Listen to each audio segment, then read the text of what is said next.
لیکن آج ماں باپ کے ساتھ کتنا برا برتاؤ ہم کرتے ہیں کہ گھر میں آئی نہ وہ اس نے کان بھرے، ہم سیدھے ہو جاتے اور ٹوٹ جاتے اپنے ماں باپ پر۔ زندگی بھر ماں نے اپنے کلیجے کے اندر بسا کے تمہیں رکھا ہے۔ ماں کی ذات وہ ہے جس نے 9 مہینے تمہیں پیٹ کے اندر رکھا، 2 سال تک تمہیں گود میں اٹھائے رکھا، اور پوری زندگی تمہیں دل میں رکھا۔ اس ذات کو ماں کہتے ہیں۔ یاد کرو وہ وقت بیوی پر ایک مرتبہ تم پیشاب کر دینا جان بوجھ کے، دیکھنا اس کا چہرہ بگڑ جاتا ہے۔ ماں پر سینکڑوں بار، ہزاروں بار تم نے پیشاب کی ہوگی۔ لیٹرین ماں کی گود میں کتنی بار کیے، لیکن ماں نے کبھی چہرہ نہ بگاڑا ہے، ماں نے کبھی آنکھیں نہ بگاڑی ہیں، ماں نے کبھی نہیں کہا بیٹے تو نے کیا کیا۔ لیکن آج کر کے دیکھ لینا، کبھی موازنہ نہ کرنا کہ عورت اور ماں بہت بالا شان والی ہے، ماں جیسا کوئی نہیں ہو سکتا ہے۔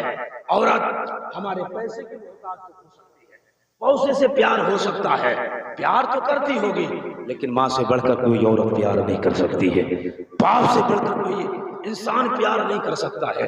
ماں باپ اگر سلامت ہے تو ماں باپ کی قدر کرنا ہم پہ ضروری ہے، اور جس کے ماں باپ دنیا سے چلے گئے ان کی قبروں پہ جایا کرو فاتحہ پڑھنے کے لیے۔ جمعے کے دن توفیق ہو تو ہر جمعے کے دن جایا کرو، ان کے لیے معافی مغفرت کی دعائیں کیا کرو۔ میرے حضور کی ماں اس وقت نہیں جب آپ کی 6 سال کی عمر ہے۔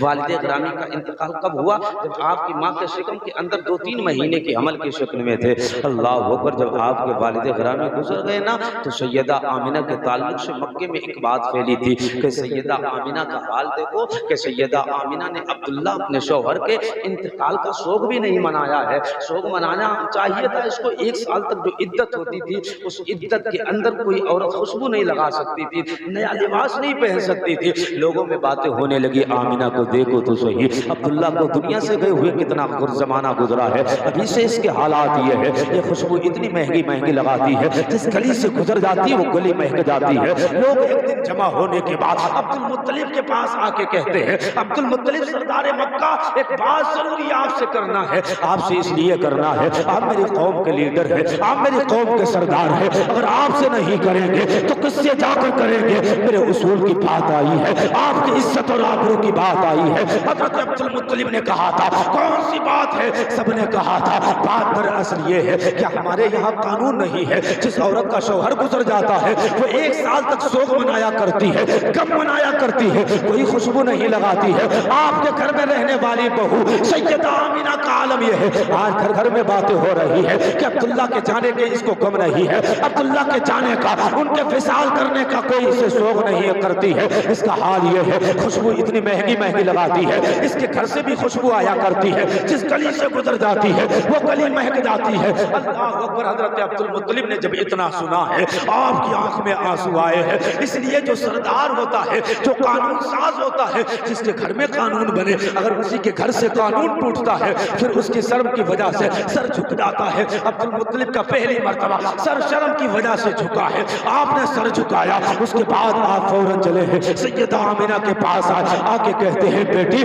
بتا تو یہ معاملہ کیا ہے جو گھر گھر میں باتیں ہو رہی ہے؟ بیٹی کیا بتاؤ جو قانون اب تک ہم نے بنائے ہیں، ہماری کتابوں میں جو لکھا تھا، جو ہمارے اصول کے اندر تھا، آج بیٹی تو نے وہ اصول کو توڑ دیا ہے۔ بیٹی اس مکے کی سرزمین پر کبھی عبد المطلب کا سر شرم کی وجہ سے جھکا نہیں ہے، پہلی مرتبہ تیری وجہ سے میرا سر شرم کی وجہ سے جھکا ہے۔ بیٹی کیا تجھے پتا نہیں ہے جس کا شوہر چلا جاتا ہے وہ 1 سال تک کوئی خوشبو نہیں لگاتی ہے، تو نے تو میرے بیٹے عبداللہ کا غم بھی نہیں منایا ہے، سوگ بھی نہیں منایا ہے۔ ابھی کتنے دن ہوئے میرے بیٹے عبداللہ کو گئے ہوئے۔ اللہ اکبر، جب اتنا کہا سیدہ آمنہ کہتی ہے ابا میں نے دنیا کی کوئی خوشبو نہیں لگائی ہے، کون آپ سے کہتا ہے؟ میرے سینے کے اندر ایک راز تھا پوشیدہ میں رکھنا چاہیے تھی۔ بابا مجھے جتنا آپ کے بیٹے عبداللہ کا غم ہے، جب سے عبداللہ گئے ہیں چین سے کھانا بھی نہیں کھایا ہے، چین سے سونا بھی بھول چکے ہو، اتنا غم ہے عبداللہ کا۔ حضرت عبد المطلب کہتے ہیں اگر غم ہے تو خوشبو کیوں لگا رہی ہے، اگر غم ہے تو یہ عطر کیوں لگاتی ہے؟ سیدہ آمنہ نے کہا تھا ابا بات دراصل اصل یہ ہے کہ آپ کے بیٹے عبداللہ کی امانت جب سے میرے شکم کے اندر آئی ہے، میرا حال یہ ہے مٹی اٹھاتی ہو، مٹی خوشبو دینے لگتی ہے، جس گلی سے گزر جاتی ہو گلی مہک جاتی ہے۔ ابا اس میں میرا کمال نہیں ہے، آپ کے بیٹے عبداللہ کی امانت کا کمال ہے۔ سبحان اللہ ماشاء اللہ، بہت خوب، بہت خوب، سبحان اللہ سبحان اللہ۔ اس میں میرا کمال نہیں، آپ کے آنے والے بیٹے کا کمال ہے۔ اللہ اکبر، کتنی شان والا وہ بیٹا ہوگا۔ سیدہ آمینہ فرماتی ہیں حضور میرے شکم کے اندر آ گئے، مجھے کوئی وہ تکلیفیں نہیں ہوئی جو عام عورتوں کو ہوا کرتی ہیں، جی مت لانا، گھمنی آنا، تکلیف ہونا، ثقل اور بوجھ لگنا، کہتی کوئی تکلیف نہیں، کوئی علامت نہیں، صرف ایک علامت جو خون آتا ہے وہ بند ہوا تھا صرف، اور 9 مہینے کا پورا زمانہ ہے حضور کے حمل کا۔ کتنا ہے؟ 9 مہینے کا۔ 9 مہینے حضور اپنی ماں کے شکم کے اندر رہے، اور جب ماں کے شکم میں سیدہ آمینہ کہتے ہیں میرے پاس لوگ آتے تھے، انبیاء رسول آتے تھے، اور آ کے کہتے تھے آمینہ تجھے مبارک ہو، تیری گود میں امام الانبیاء تشریف لا رہے ہیں۔ کہتے ہیں جب پہلا مہینہ گزرا تو ابو البشر حضرت سیدنا آدم علیہ السلام آئے، آ کے کہتے ہیں آمینہ تجھے مبارک ہو، تیری گود میں امام الانبیاء تشریف لا رہے ہیں۔ دوسرے مہینے کے اندر فرماتی ہیں حضرت ادریس علیہ السلام آئے، آ کے کہتے ہیں آمینہ تجھے مبارک ہو، تیری گود میں نبیوں کا امام جلوہ گر ہونے والا ہے۔ تیسرا مہینہ لگتا ہے، حضرت نوح علیہ السلام آتے ہیں، آ کے کہتے ہیں آمینہ تجھے مبارک ہو، تیری گود میں خیر البشر تشریف لا رہے ہیں۔ چوتھے مہینے میں ابراہیم خلیل اللہ آتے ہیں، آ کے کہتے ہیں آمینہ تجھے مبارک ہو، تیری گود میں نبیوں کا امام جلوہ گر ہونے والا ہے۔ 5ویں مہینے میں اسماعیل ذبیح اللہ آتے ہیں، آ کے کہتے ہیں آمینہ تجھے مبارک ہو، تیری گود میں معراج کا دولہا تشریف لا رہا ہے۔ 6 مہینے میں موسیٰ علیہ السلام آتے ہیں، آئے تو کہتے ہیں آمینہ تجھے مبارک ہو، تیری گود میں تاجدار انبیاء تشریف لا رہے ہیں۔ 7ویں مہینے میں حضرت داؤد علیہ السلام آ کے کہتے ہیں آمینہ تجھے مبارک ہو، تیری گود میں نبیوں کا امام جلوہ گر ہونے والا ہے۔ 8ویں مہینے میں سلیمان علیہ السلام آئے ہیں، آ کے کہتے ہیں آمینہ تجھے مبارک ہو، تیری گود میں نبیوں کا امام جلوہ گر ہونے والا ہے۔ 9ویں مہینے کے اندر حضرت عیسیٰ علیہ السلام آئے ہیں، آ کے کہتے ہیں آمینہ تجھے مبارک ہو، تیری گود میں کائنات کو پالنے والا تشریف لا رہا ہے۔ وہ آ رہے ہیں جس سے کائنات بنے گی۔ اعلیٰ حضرت کہیں سب تمہاری ہی خبر تھے، سب تمہاری ہی خبر تھے، تم مؤخر مبتدا ہو۔ اللہ اکبر۔ توریت میں حضور کا تذکرہ، زبور میں حضور کا تذکرہ۔ ہم اور آپ پیدا ہوئے اس زمین پہ، اور پیدا ہونے کے بعد بھی ہمیں بہت لوگ نہیں جانتے ہیں، ہمارے محلے کے لوگ ہمیں نہیں جانتے ہیں ہم کون ہیں۔ حضور آئے نہیں، ساری کائنات جانتی ہے۔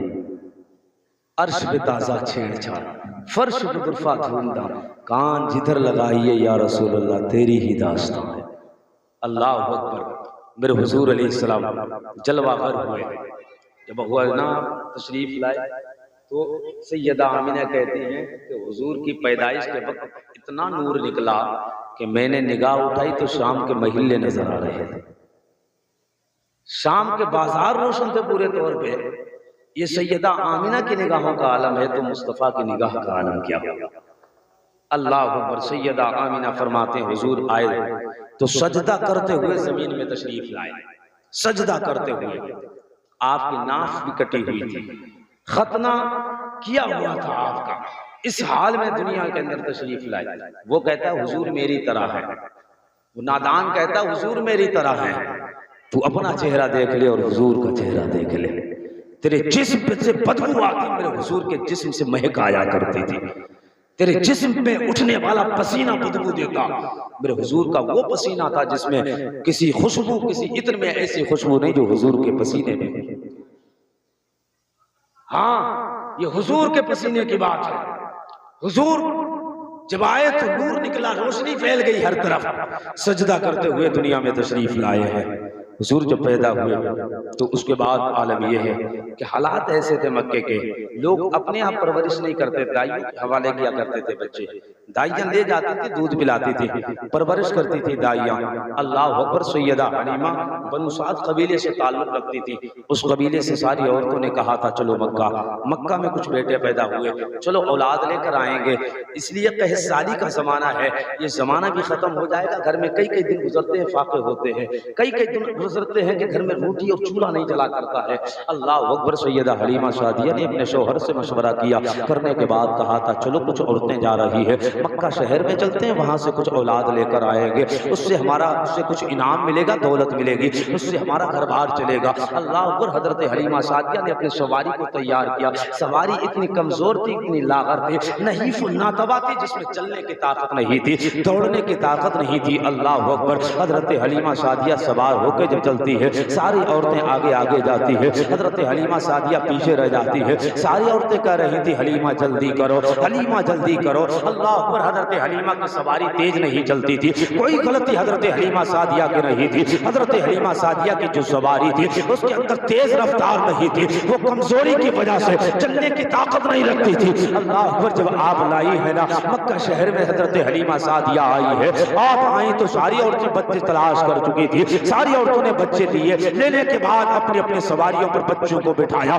بٹھا کر جب عورتیں چلنے لگی ہے، حضرت حلیمہ سعدیہ اپنی سواری کے باہر سواری کی وجہ سے پیچھے رہ جاتی ہے۔ دیر سے آئی تھی، درست آئی تھی کہ مکہ شہر میں جب آپ آئی ہے تو آپ کو پتا لگا ایک عبداللہ کا در یتیم صرف بچا ہے، سارے بچے جا چکے ہیں۔ آپ نے اپنے شوہر سے مشورہ کیا، اگر منظور ہو تو ایک بچہ ہے اسی کو ساتھ لے کر چلے۔ شوہر نے اجازت دی ہے، پھر عبد المطلب ان کو ساتھ لے کر حضور کے پاس لے کر گئے۔ سیدہ حلیمہ فرماتی ہے میں نے حضور کو جا کر دیکھا، حضور لیٹے ہوئے ہیں، ایک کپڑا حضور کے چہرے پہ پڑا ہوا ہے، حضور کے چہرے سے میں نے کپڑا ہٹایا ہے، کپڑے کا ہٹانا تھا، ایک نور نکلا ہے جس سے نور سے پورا آسمان تک روشنی ہی روشنی پھیل چکی تھی۔ حضور کا کہتی ہے چہرہ ایسا تھا، آج تک کسی کا چہرہ ایسا نہیں دیکھا۔ پھر کبھی حضور کے ہونٹ دیکھتی، کبھی حضور کے لب دیکھتی، کبھی حضور کا چہرہ دیکھتی، کبھی حضور کی کھال دیکھتی۔ قسم خدا کی حضرت حلیمہ کا بیان ہے ایسا چہرہ میں نے کبھی نہیں دیکھا، حضور کا چہرہ دیکھا حضور پر قربان ہو جاتی ہے۔ اللہ کو میرے حضور کے چہرے کو